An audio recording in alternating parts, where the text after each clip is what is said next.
The Subtle Art of Not Giving a F by Mark Manson. This book is a hell of a ride. Honestly, I mean, it's short and simple, so you can finish it within like a day or two, or if you're a slow reader, within a week.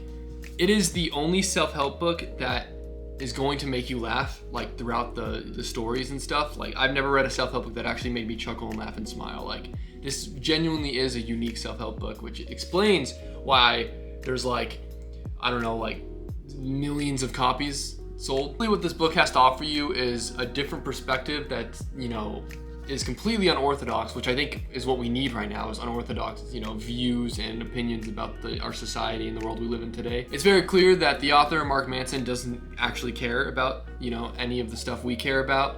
He makes it clear that the most important thing is to actually care about things, but choosing what you care about is exactly what matters the most, if that makes any sense. The book has 9 chapters. The last one is called And Then You Die, so that's not depressing at all. Just to give you a brief look into what the book looks like, it's like stuff like this. I mean, the pages are short, the words are big.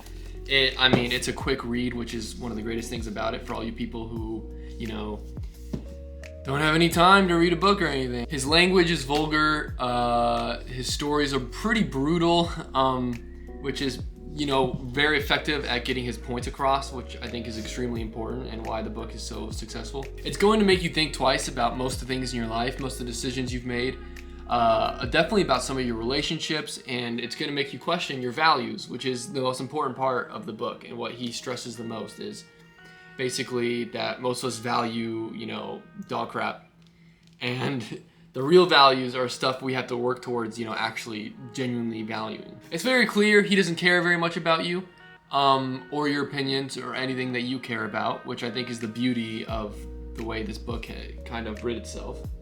It really is the opposite of basically every other self-help book you're gonna read. There's some similarities, but for the most part, this is completely unorthodox and completely different from everything else, which is why it stands out, which is why it's so effective at, you know, changing lives, or I mean, I'm assuming it changes lives. Overall, this book is going to give you just basically a new way of looking about life and everything in your own life. I think you have a lot to gain from this book. It's short, 200 pages. You're gonna get through it very fast. Just remember that if your feelings get hurt easily and if you're sensitive to sort like, you know, being called out on all your crap, this book definitely isn't for you, because it's exactly what it does. And it's exactly why I love it so much. So go ahead, go buy it, and stop caring about everything. Just kidding, care about some things.